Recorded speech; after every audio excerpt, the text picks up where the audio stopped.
guys, I'm back with another POPMART unboxing series. Today I'm going to unbox Teletubbies Afternoon Tea Diary.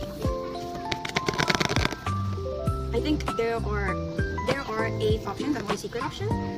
I think basically all of them are cool and cute, but my favorite one that I really want to get is Tinky Winky's blueberry ice cream, which is this purple one. So let's see what's going to come out.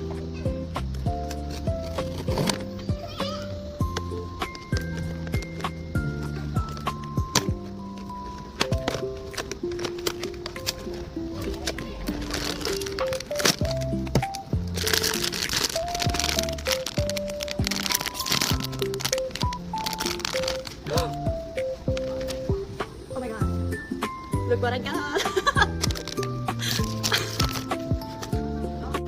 Oh my god, I got the one that I really wanted. So this one is called the Twinkie Winkie's Blueberry Ice Cream. Look at this, how cute. It's in like an ice cream cone, and there's also like a straw and blueberries on it.